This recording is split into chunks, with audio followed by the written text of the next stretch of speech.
Okay, so what can you say? Switch 2 is inevitably going to be coming in the year of our Lord 2025. And, well, what can I say? There's been a huge bunch of leaks, uh, various crazy things happening. For example, Dbrand have basically already made a case for it and are claiming to have Has had, Linus covered it yet?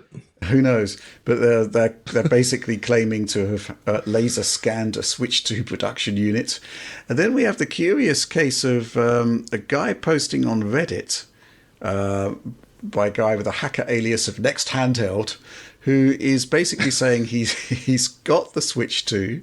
And I seem to recall that he wasn't going to provide any proof that he's got the Switch 2 until December the 25th, 2024, which is an interesting strategy. But however, his claims have been given credence by Sean Hollister from The Verge, who has spoken to him, and he seems to think it's legit.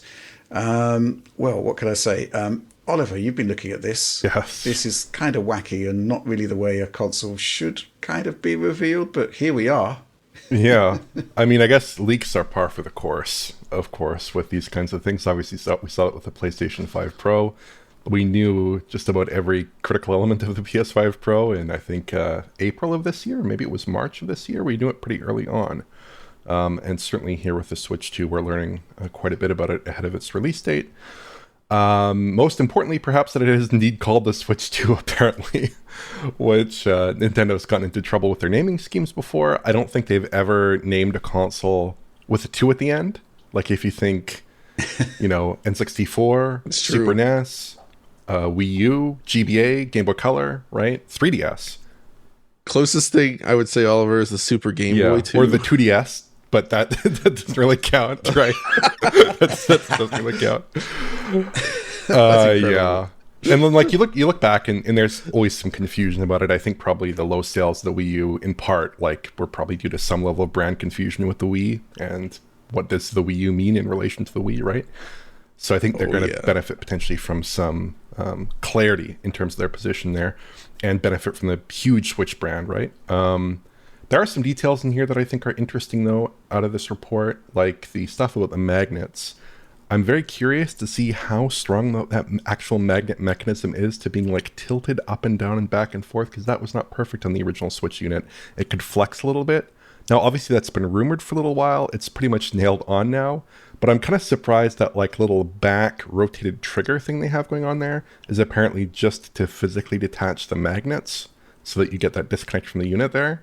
Because that seems to me like something that is a pretty odd and obvious and large physical impediment there that you're just using to get the magnets in there, which seems like a whole lot of engineering effort, but I suppose if they can bring up reliability, that could be a good move there. The other thing I thought was interesting is they're talking about potentially a revised cooling assembly in the dock, because it apparently has some feet that could allow for airflow from some kind of fan.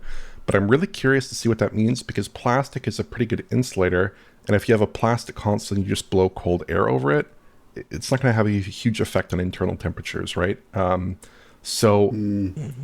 on the one hand, you could think, well, if the unit is getting really hot and you have a fan blowing air over it, maybe that's just to keep the device comfortable to hold when you take it out of the dock.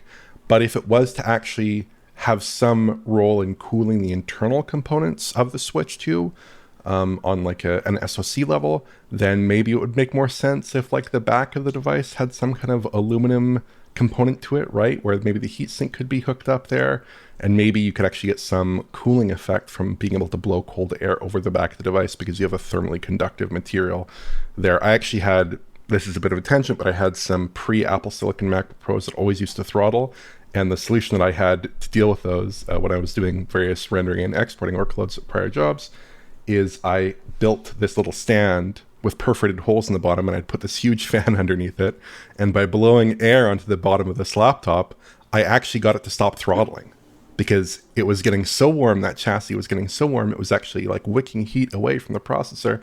By blowing cold air onto it, I actually managed to prevent that behavior from occurring. So I don't think this is that. Wow. Maybe it's just for comfort, or maybe this is just an aspect of the report that is not going to prove to be 100% correct there. But I think it's interesting. The idea of a fan in the dock is certainly something I wasn't really considering as a possibility. But they are talking as well about higher amounts of power that are going into that dock, up to 60 watts. They're talking about, which is quite a lot of wattage there. I'm not sure about that. I'm not quite sure what sort of performance gain you'd get from putting 60 watts through a mobile processor with inherent bandwidth limitations. I don't know whether it's maybe people are looking at the actual wattage of the power brick as opposed to measuring wattage from the wall. Obviously, the switch power supply that you got with it was like massively overspec'd for the actual performance of the unit. Also, you've got to bear in mind that the dock would need to be charging and playing at the same time. So it's got to be charging the battery as well. So if it is based on what they're looking at from the power brick, I'm not really quite sure how much we can draw from that. This concept of enhanced cooling versus the original certainly has some credence to it. Obviously, with the new unit, it's significantly larger, much larger surface area. The thing that stands out to me is that they're saying that the actual depth of the unit is quite similar to the original Switch as well. And if you've got that kind of cooling challenge, that's quite an interesting point as well. It's not going to be a big and bulky unit like some of the PC handhelds we've seen. It's just going to be a much larger area, so to speak. I don't really know what to make about this. I mean, Sean Hollister on the Verge, he knows what he's talking about. He claims to have seen proof that sort of corroborates the claims being made by Next Handheld here. What can I say though? I just find the whole thing a bit weird. You've got access to a Switch 2, or rather, a Redditor claims to have seen and touched an actual final retail unit. We must presume that they are out and about, bearing in mind that Dbrand claims to have laser scanned it. So there's something going on here. But the concept of being so ready to talk to people on Reddit, but not serving up actual proof, or even turning the unit on. Maybe it just wasn't able to be turned on. Who knows? There's something a bit odd going on here, though. John, what do you make of all of this? Yeah, so one of the things that really, I guess, the big takeaway here centers on the Joy-Con themselves and the changes they made. Oliver obviously touched on the magnetic rail system, and in some of the photos being shared around, you can kind of see how it would connect into the unit, which is quite different from the current mechanism where it actually has like a depth to it, so where it seems like it clicks in all the way. And I think that actually might be the key to some additional stability, because like Oliver suggested, there is this sort of like flimsiness to the current Switch where it feels okay enough, but like it doesn't have that solid feeling you'd expect from a single body unit. And I'm hoping that the magnets here, in addition to this sort of like extra groove in the controller itself, helps make it feel a little bit more solid. I also noticed that every image that we've seen of these new Joy-Con seems to suggest that there's a protrusion on the backside to give it sort of more of a grip in your hand, akin to, I guess, technically like the Steam Deck or something. It's always with a case on though, so it's difficult to say if that's actually part of the design, but because it's showing up in all these different case shots, it makes me think that they've expanded that, which in addition to comfort, that would also suggest that they could include a larger battery inside these.